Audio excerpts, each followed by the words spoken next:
Seigneur, nous te bénissons et nous te rendons grâce pour ce jour que tu nous donnes. Un jour de grâce, un jour de bénédiction. Père, tu es grand et tu es saint. Conduis-nous dans ce moment de partage afin que ta gloire puisse briller sur nos vies. Gloire à toi, Seigneur.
Merci Seigneur pour ce temps. Bien-aimés frères et sœurs, nous avons commencé depuis 2 mardis à marcher en présence de Dieu. Marche en ma présence parfait, a dit le Seigneur à Abraham.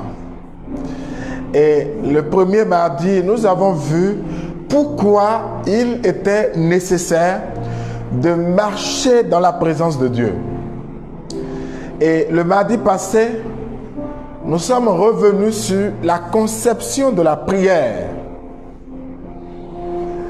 Et nous avions vu, frères et sœurs, que la prière, ce n'est pas la conception que nous on a. Nous pensons que c'est rabâcher, c'est dire beaucoup de choses, c'est avoir des techniques précises. Mais nous avons vu que la prière, c'est rester en présence de Dieu. Et quand on est en face de difficultés, en ce moment-là, on ne prie pas, mais on parle à la difficulté. Et aujourd'hui, nous voulons toucher quelque chose de plus important encore. Pas que les autres ne sont pas importants, j'ai dit de plus important encore. Il y a une mentalité de prière qu'il faut avoir, une conception de Dieu dont il faut se départir. La mauvaise conception de Dieu nous amène à entretenir une mauvaise relation, une fausse relation avec Dieu.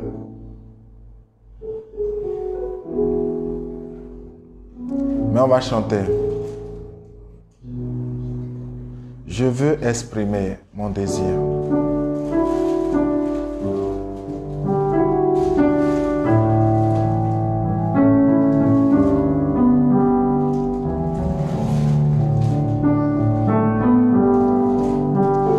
Je veux exprimer mon désir, celui de t'adorer, mon roi, celui de t'adorer, mon Dieu.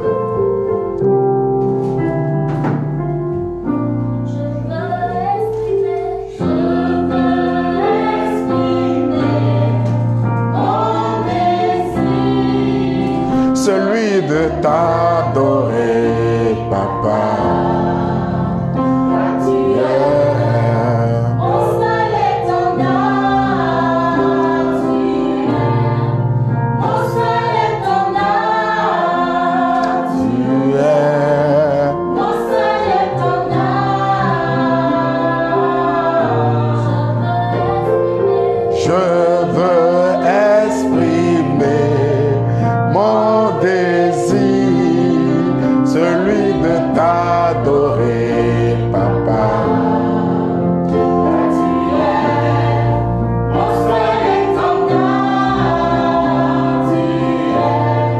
Mon seul étendard,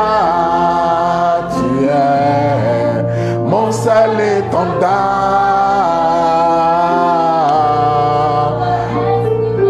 Je veux mon désir, celui de t'adorer, mon roi, car tu es mon seul étendard. Tu es mon seul étendard. Tu es mon seul étendard.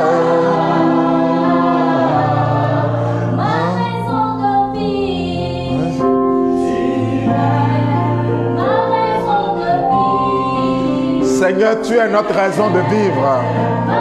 Tu es notre joie de vivre. C'est toi qui nous appelles à la vie, Père.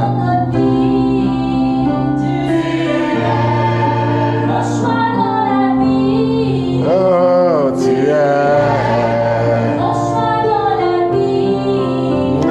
tu es. Oh, tu es.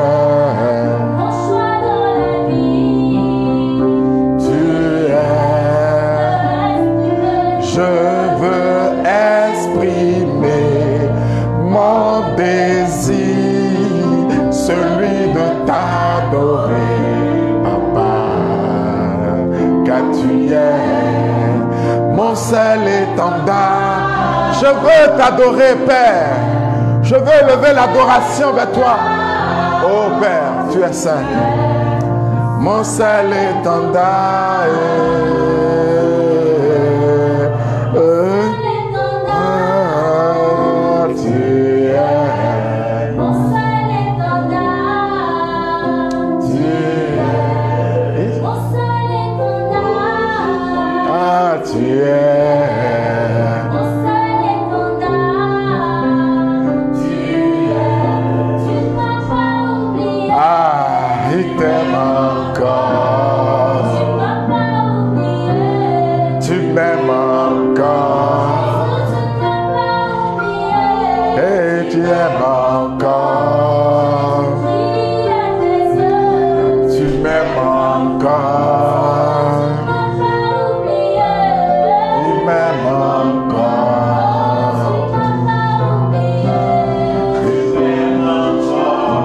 Je veux t'annoncer qu'il ne t'a pas oublié, qu'il t'aime encore malgré ce que tu peux vivre.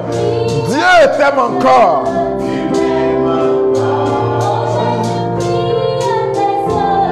Il t'aime encore.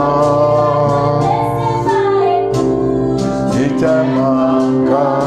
Jésus t'a pas oublié. Il t'aime encore. Il t'a pas oublié. J'ai dit que Dieu ne t'a pas oublié.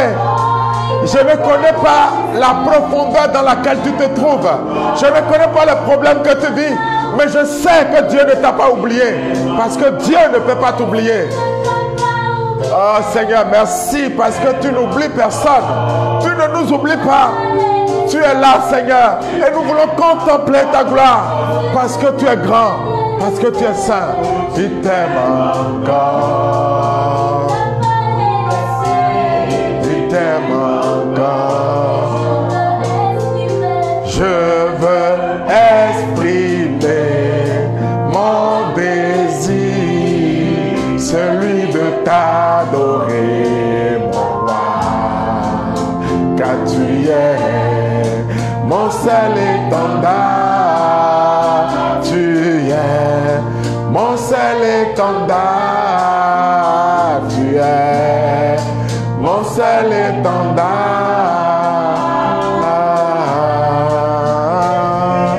Jésus,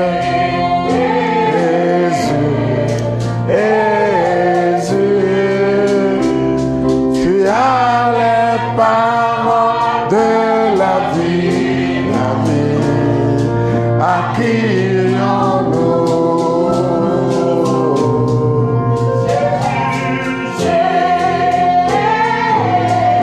Jésus, tu as les paroles de la vie éternelle. Tu as les paroles du Père pour chacun. De la vie, la vie.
sais, je me sens béni par ce chant.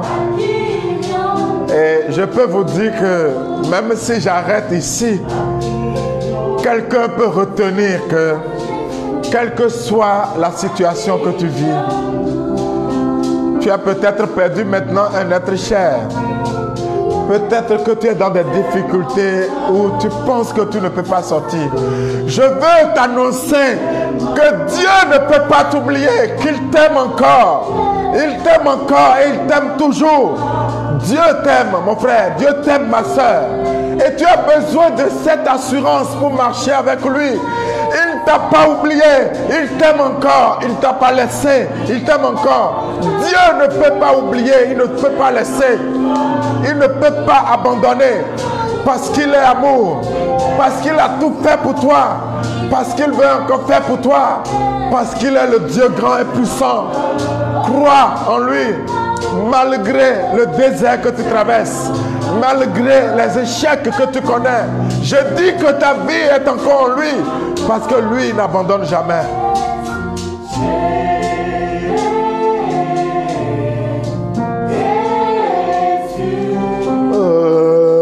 Tu as les paroles de La vie.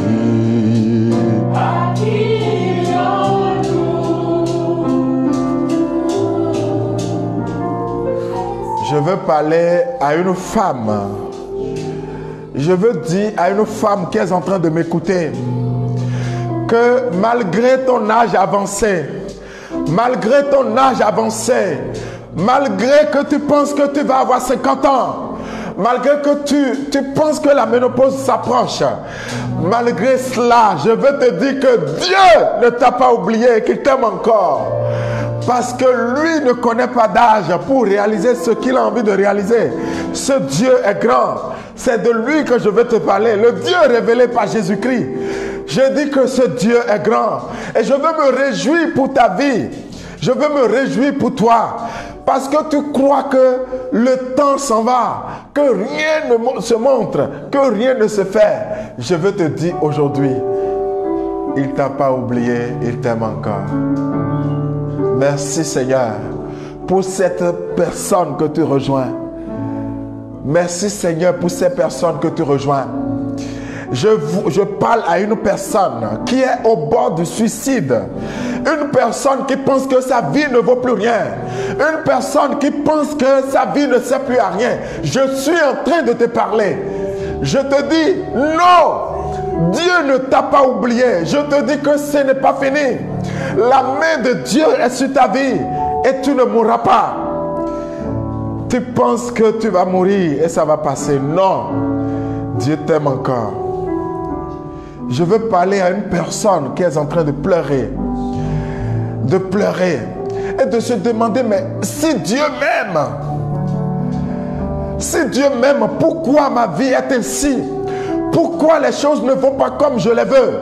Je veux te dire oui que Dieu t'aime. Mais Dieu écrit droit sur des lignes courbes. Jésus, tu es vivant. Nous allons chanter.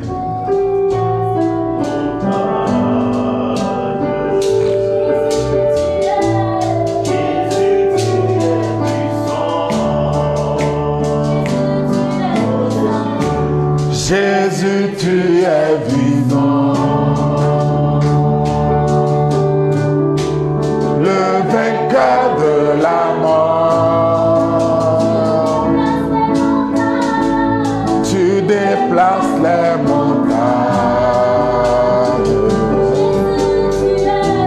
Jésus, tu es puissant. Jésus, tu es puissant.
tu es puissant, le vainqueur de la mort.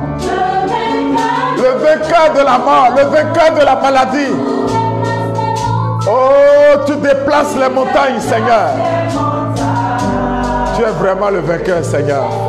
Les mains levées, je proclame que tu es le vainqueur, Seigneur. Jésus, tu es puissant. Le vainqueur de la mort. Tu déplaces les montagnes. Jésus, tu es puissant.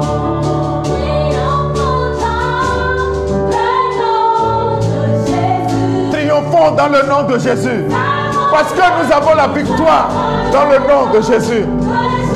Le nom qui est au-dessus de tous les noms.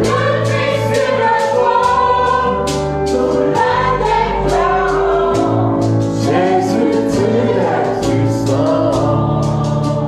Je veux parler à quelqu'un.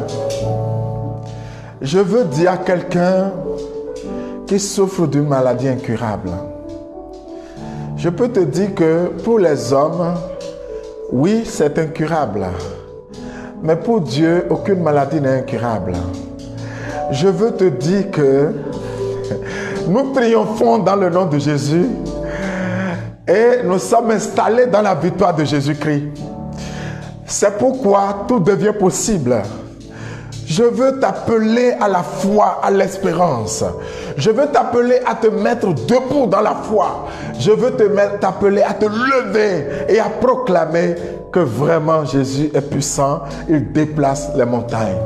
Alors, frères et sœurs, je me sens béni par ce temps que conduit le Saint-Esprit. Vous voyez, je dois avoir l'assurance de la présence de Dieu dans ma vie et de sa toute puissance dans ma vie. Et tant que je n'ai pas cette assurance, je ne peux pas marcher en sécurité avec Dieu. Nous ne devons pas rabaisser le Dieu d'Isaac, d'Abraham et de Jacob, révélé par Jésus-Christ, son Fils. Nous ne devons pas le rabaisser au rang des faux dieux que nous avions adorés avant de connaître Jésus-Christ. Nous avons quitté le paganisme où nous adorions de faux dieux. En tout cas, nous pensions que nous adorions le Dieu vrai. Mais c'était de faux dieux que nous adorions. Et le fonctionnement de ces faux dieux nous ont tellement marqués que quand nous sommes venus à Jésus-Christ, nous sommes venus au vrai Dieu par Jésus-Christ, nous avons continué à traiter le Dieu de Jésus-Christ comme les faux dieux. De quoi je veux parler, frères et sœurs? Vous savez, dans le milieu païen, dans le paganisme, on nous dit ce que nous devons faire pour Dieu. La morale. On nous dit les interdits. On commence par nous énumérer les interdits. Mais avec Jésus-Christ, on commence par te parler de ce que Dieu a fait pour toi. Autant que nous sommes tous les hommes passés, les hommes présents et les hommes qui viendront après nous, ils viendront voir le monde établi par Dieu. Ça veut dire que Dieu a déjà fait avant nous. Dieu n'a pas demandé notre autorisation avant d'aller sacrifier son propre fils Jésus-Christ sur la croix. Donc, ce qui importe, d'abord, c'est ce que Dieu a fait pour nous. Et ce n'est pas d'abord ce que nous, on va faire pour Dieu. C'est ce que Dieu a fait pour nous.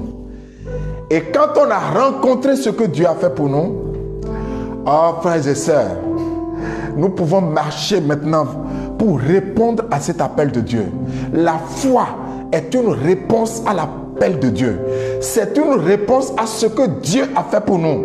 Et donc, nous ne pouvons pas marcher avec Dieu en pensant que c'est pour régler nos problèmes. Plusieurs chrétiens croient que c'est parce qu'ils prient que Dieu leur donne à manger. Ils croient que c'est parce qu'ils prient que Dieu les protège. Ils pensent que c'est parce qu'ils jeûnent beaucoup que leur affaire prospère.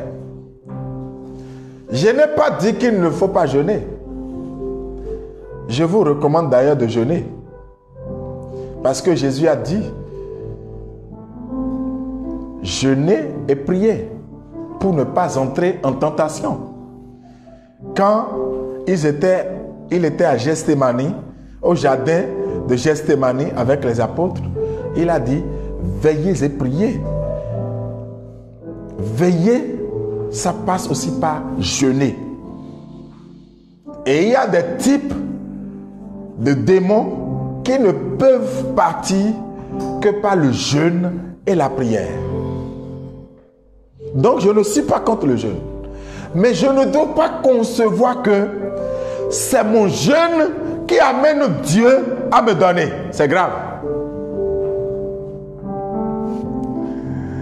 Je ne dois pas concevoir que c'est ma neuvaine qui a amené Dieu à me donner. Ce qui signifie que dans ce cas que Dieu serait manipulable. Non, Dieu n'est pas manipulable. Mais mes prières m'élèvent vers Dieu et me permettent d'entrer dans ce que Dieu a déjà disposé pour moi.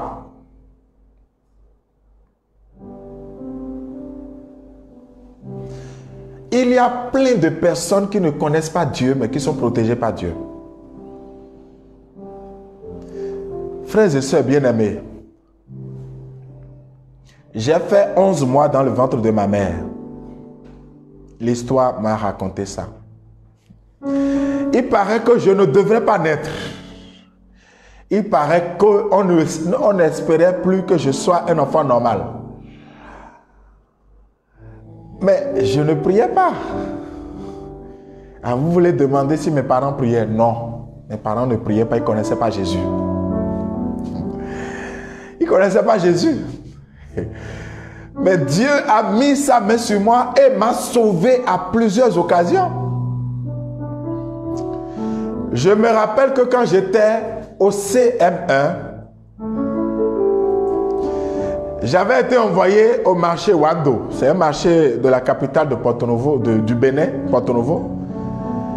Et j'aimais lire. Et j'étais en train de lire quand je voyais les plaques, tout ce qu'on met, les banderoles, je m'arrêtais, je lisais. Et j'ai tellement perdu du temps qu'à un moment donné, je me suis dit, mais je dois être en retard. C'est en ce moment que j'ai vu encore une autre plaque très jolie. J'ai dit, mais ce qu'on écrit là doit être important. Et j'ai voulu traverser la route pour aller voir. Et je n'ai pas regardé la voie. J'avais été ramassé par une Renault 12. Tous ceux qui étaient au bord de la voie étaient sûrs que j'étais mort. En tout cas, j'étais rentré dans le coma. Et je me suis réveillé à l'hôpital. Je ne peux pas vous raconter. Je ne savais même pas encore dire un Notre Père. Je ne savais même pas s'il y a une prière qu'on appelle Notre Père. Vous pensez que c'est le fruit d'un hasard? Ce n'est pas le fruit d'un hasard. C'est la main de Dieu qui était sur moi. Comme la main de Dieu était sur beaucoup de personnes. Et vient la question de savoir, mais est-ce des gens qui meurent jeunes? Oui, ça peut être le plan de Dieu. Thérèse de l'enfant Jésus de la Sainte Face, c'est 24 ans. Maria Goretti, c'est 12 ans. Et le meurtrier de Maria Goretti était assis sur les bancs quand on était en train de le canoniser. C'est 12 ans, Dominique Savion. Et donc, Ce qui importe, ce n'est pas l'âge auquel tu es mort. L'essentiel, c'est d'avoir accompli le rêve de Dieu sur ta vie, le dessein de Dieu sur ta vie. Et donc, le bilan de ta vie ne doit pas se résumer aux choses matérielles que tu as réalisées, mais plutôt à la qualité de la réponse de foi que tu as donnée à la présence de Dieu dans ta vie. Si jamais tu commences à vivre dans le sens de demander nourriture, boisson, maison, voiture, etc. à Dieu, je vais te dire, à un moment donné, tu quitteras la présence de Dieu. Frères et sœurs bien-aimés, pour marcher avec Dieu, ce que je veux dire, il faut détourner son regard des besoins qu'on a, parce que Dieu couvre déjà nos besoins. Je peux vous dire que, contrairement à ce que nous croyons, nous ne travaillons pas parce que nous devons manger. Nous travaillons pour accomplir notre vocation de servir. C'est vrai que le salaire est la rémunération du travail, du service rendu. Mais ceux qui se lèvent et qui sont motivés par le salaire pour aller travailler, ils sont des adorateurs de l'argent. L'homme qui travaille pour l'argent ne peut pas marcher en présence de Dieu, parce que nul ne peut adorer deux maîtres. Si tu aimes l'argent, tu ne peux pas aimer Dieu. Si tu travailles pour l'argent, tu ne peux pas travailler pour Dieu.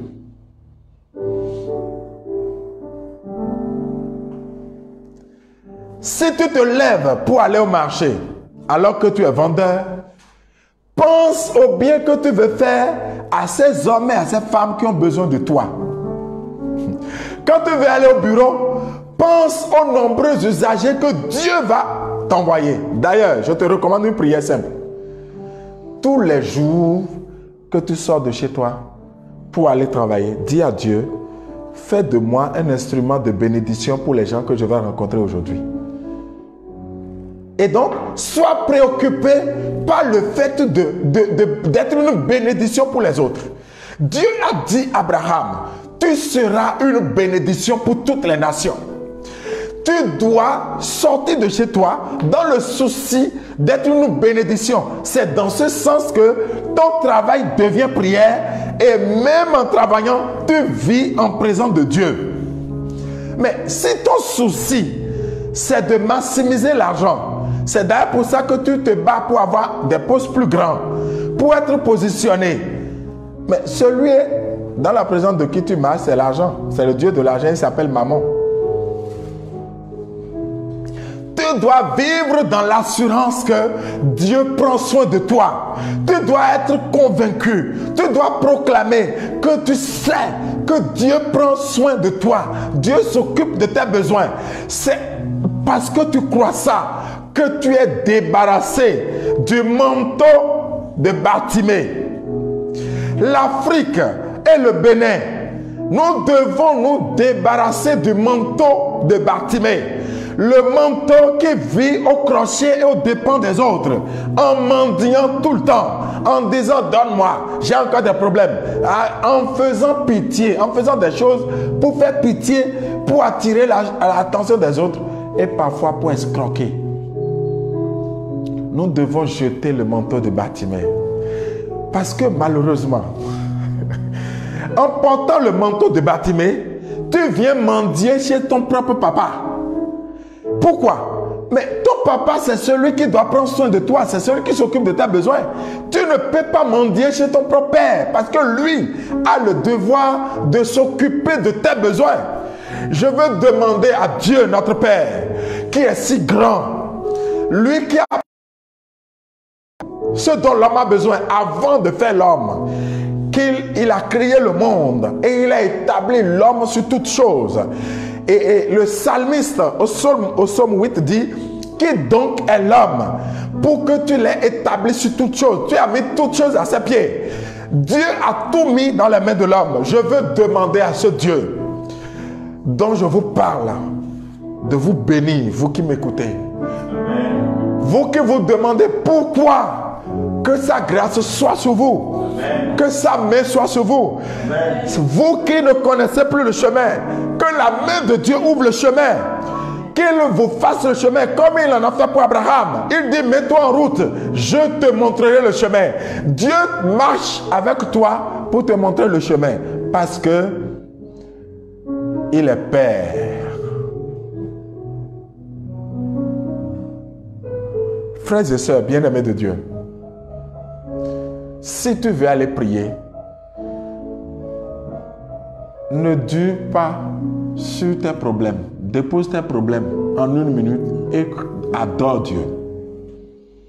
Aie la conviction que du moment où tu as déposé ton problème, Dieu s'en occupe. Regardez les pères et les mères de famille. Vous pensez que c'est les enfants qui se soucient de ce qu'ils vont manger les jours de fête ou les jours d'anniversaire? C'est les parents. Au contraire, les enfants viennent déposer des listes d'exigences. Moi, je veux le gâteau. Il faut faire ceci. Il faut faire ça. Les enfants viennent dire ça aux parents. Sans se soucier de est-ce que le parent a l'argent pour ça. Ils s'en foutent. Mais pourquoi Dieu qui est Dieu? Pourquoi ne s'occuperait pas de tes besoins et qu'il aurait besoin que tu chantes tous les jours que tu as des besoins? Pourquoi? Est-ce que tu as besoin d'harceler Dieu avant qu'il ne s'occupe de toi? C'est dont je veux te parler. C'est ce que Pierre a dit dans 1 Pierre chapitre 5 verset 7. Déchargez-vous sur lui de tous vos soucis car lui, il prend soin de vous. C'est tout. Déchargez-vous sur lui de tous vos soucis car lui, il prend soin de vous.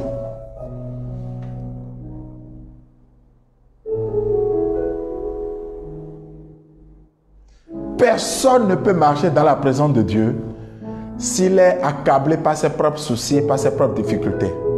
Et ce n'est pas la peine de rêver que parce qu'on marche en présence de Dieu, et on n'aura pas de soucis, on n'aura pas de difficultés. Ce n'est pas vrai. Vous savez pourquoi? Parce que c'est les soucis et les difficultés qui révèlent la présence de Dieu. Dieu se révèle à travers la présence des soucis et des difficultés. Oui. Parce que Dieu est esprit. Dieu n'est pas physique. Il est esprit. Et pour savoir que tu es en présence de Dieu, c'est quand tu arrives au pied de l'obstacle et tu constates que la clé de l'obstacle, du miracle, est déposée au pied de l'obstacle. Tu dis, donc il y a quelqu'un. Et tu sais que c'est quelqu'un à Dieu. D'ailleurs, le peuple d'Israël n'a pas pu réécrire son histoire, si après avoir fait une relecture, n'a pas constaté que non, ça, on n'a pas vécu ça seul. Quelqu'un a marché avec nous. C'est après avoir fait cette analyse que le peuple s'est mis à écrire l'histoire et nous savons que Dieu a marché avec lui. Je te dis que Dieu est avec toi. Tu n'as pas besoin de te soucier de ce que tu vas manger, de quoi tu vas vêtir. Matthieu dit que c'est le souci des païens. Si tu as des soucis comme ça, tu es un païen. Tu ne crois pas. C'est ce que la Bible a dit. Et je vais lire ça, ça va être la conclusion tout à l'heure. C'est ce test que je vais vous lire et je vais vous demander d'aller méditer ce test-là. Pourquoi Jésus peut dire, ne vous souciez pas du lendemain, laissez le lendemain s'inquiéter de lui-même. Mais en même temps, nous devons travailler. Mais nous ne travaillons pas pour combler le lendemain, nous travaillons pour être utile à l'autre. Car il y a plus de joie à donner qu'à recevoir. C'est en donnant qu'on reçoit.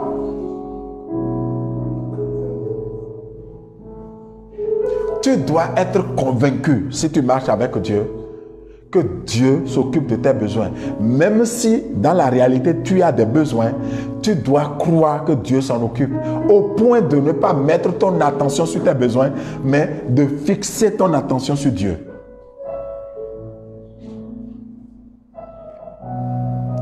Je me souviens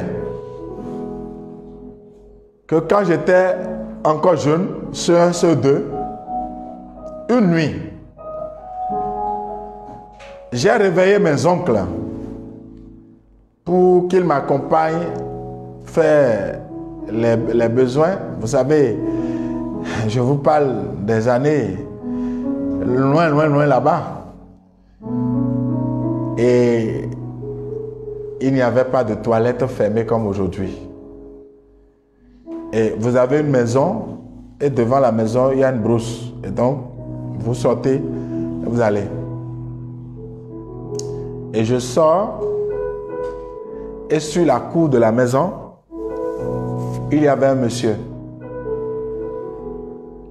Et vous n'imaginez pas, quand vous avez déjà entamé le pipi avant de voir le danger. Voilà qu'on ne coupe pas le pipi. Excusez-moi. Donc, en train de somnoler, j'arrive et je commence à faire pipi. Et c'est là où je vois le monsieur qui se dirige vers moi. Et je vous dis que c'est Akpobe. Akpobe, c'est une ville frontalière au Nigeria, en ce temps où on volait beaucoup les enfants. Je ne sais pas comment le pipi a séché ce jour-là. Et j'ai pu courir, entrer. Je n'ai pas eu le temps de fermer la porte. Je suis rentré et je suis allé me coucher sous un de mes oncles. Le monsieur est rentré. Il m'a cherché partout.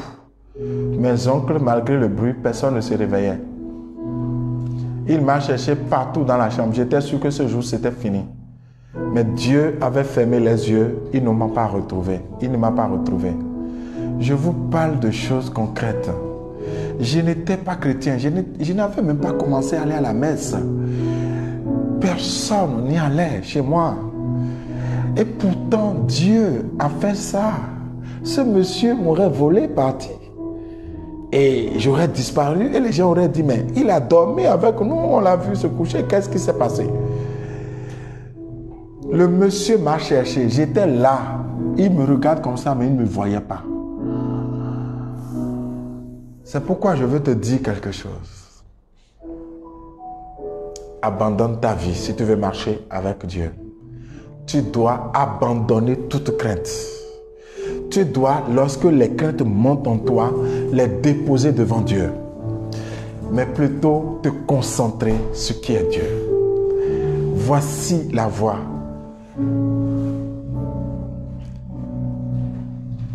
que je te commande pour marcher en présence de Dieu. Beaucoup de personnes ne marchent pas en présence de Dieu parce qu'il y a le voile du souci des besoins qui les empêche de voir Dieu et de marcher avec Dieu.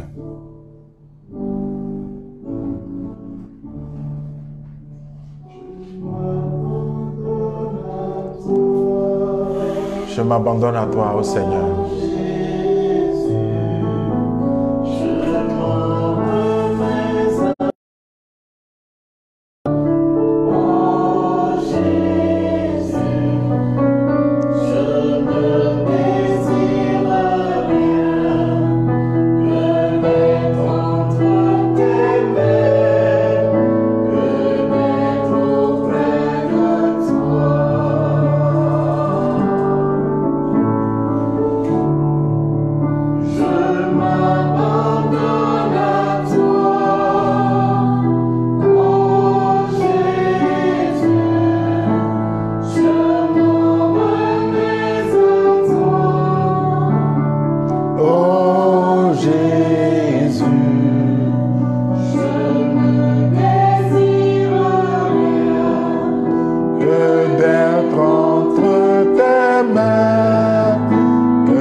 sœurs,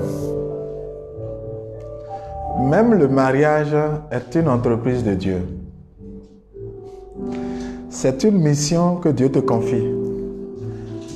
On ne doit pas vivre le mariage comme l'accomplissement de notre vie, au point où, comme on n'a pas de mari ou on n'a pas de femme, ça veut dire que Dieu ne nous aime pas. Quand tu vis la chose comme ça, tu ne peux pas marcher en présence de Dieu. Jamais un enfant n'est venu voir son parent pour dire, écoute, papa, il faut que tu me commandes maintenant des choses à faire. Ça ne se passe jamais comme ça. L'enfant est heureux quand on ne lui commande rien. J'ai aimé Saint Paul qui a écrit dans la première aux Corinthiens qu'il vaut mieux ne pas se marier. C'est lui qui a écrit, c'est lui, Saint Paul qui l'a dit. Donc lui n'était pas marié et il se réjouissait plutôt de ne pas être marié. Mais notre temps maintenant, parce que les gens ne sont pas mariés, ils sont soucieux. Vous voyez, il y a un problème. Ça veut dire que nous pensons que c'est pour nous. Le mariage, mais ce n'est pas pour nous, c'est pour Dieu. Si c'est pour Dieu, pourquoi tu es inquiet parce que tu n'es pas marié? Pourquoi? Je ne dis pas qu'il faut ne rien faire, mais il faut écouter Dieu pour savoir que veut-il faire et comment il veut le faire. Et c'est Dieu qui te dit ce que tu dois faire. Si tu vis la chose comme ça, tu verras que tu seras en paix et tu marcheras dans la présence de Dieu. Et c'est alors que même à 50 ans, comme j'ai entendu parler de chez mes sœurs Fiat de Côte d'Ivoire, une sœur de 50 ans, vous imaginez qu'un homme accepte d'épouser à l'église. On aurait dit qu'elle est ménopausée. Comment vous pouvez expliquer? C'est ce que Dieu est capable de faire. 50 ans. Et le monsieur accepte de l'épouser à l'église. Et ça a eu lieu. Alors que nous, on a 43 ans, 44 ans et on dit c'est terminé. On est vieille. Je te dis même à 60 ans. Si Dieu décide que tu te maries pour le servir, tu te marieras. Ce que tu as besoin de faire, c'est de croire et de tout abandonner à Dieu. Je t'en supplie, abandonne-toi à Dieu. Aie confiance en Dieu. Écoute ceci, et c'est là où je finis. Parce que quand tu auras fini d'écouter ceci, tu devrais dire à Dieu, je laisse tout entre tes mains. Qu'il me soit fait selon ta volonté. Matthieu 6, à partir du verset 24. Nul ne peut servir 2 maîtres. Ou il haïra l'un et aimera l'autre. Ou il s'attachera à l'un et méprisera l'autre. Vous ne pouvez servir Dieu et l'argent. Voilà pourquoi je vous dis, ne vous inquiétez pas pour votre vie, de ce que vous mangerez, ni pour votre corps, de quoi vous le vêtirez. La vie n'est-elle pas plus que la nourriture, et le corps plus que le vêtement? Regardez les oiseaux du ciel, ils ne sèment, ni ne moissonnent, ni ne recueillent en des greniers, et votre Père céleste les nourrit. Ne valez-vous pas plus qu'eux? Qui d'entre vous d'ailleurs peut, en s'inquiétant, ajouter une seule coudée à la longueur de sa vie? Et du vêtement, pourquoi vous inquiétez? Observez les lits des champs, comme ils poussent. Ils ne peinent, ni ne filent.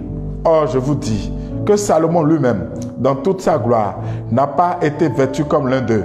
Si Dieu habille de la sorte l'herbe des champs, qui est aujourd'hui et demain sera jeté au four, ne fera-t-il pas bien plus pour vous, gens de peu de foi? Ne vous inquiétez donc pas en disant, qu'allons-nous manger? Qu'allons-nous boire? De quoi allons-nous vêtir? Ce sont là toutes choses dont les païens sont en quête. Or, votre Père Céleste sait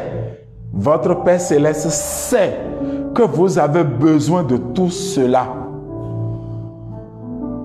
Votre Père Céleste sait que vous avez besoin de tout cela.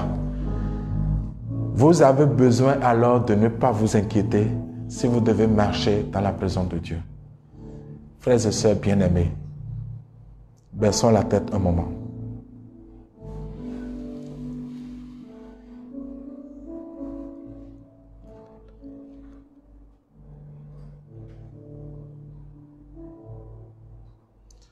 Père, Seigneur Dieu, toi que Jésus nous a révélé comme étant notre Père. Il nous a même enseigné de dire notre Père. Tu es Père et tu es présent dans nos vies. Manifeste ta présence en bénissant les vies de toutes les personnes qui écoutent ou qui écouteront ce partage, afin que ton nom soit grand tous les jours. Révèle et manifeste la puissance de ta gloire dans la vie de chacun, au nom de Jésus, dans la vie de ceux qui sont malades, dans la vie de ceux qui souffrent, dans la vie de ceux qui sont seuls, dans la vie de ceux qui ont faim. Père, que ton nom soit béni, au nom de Jésus. Amen. Merci.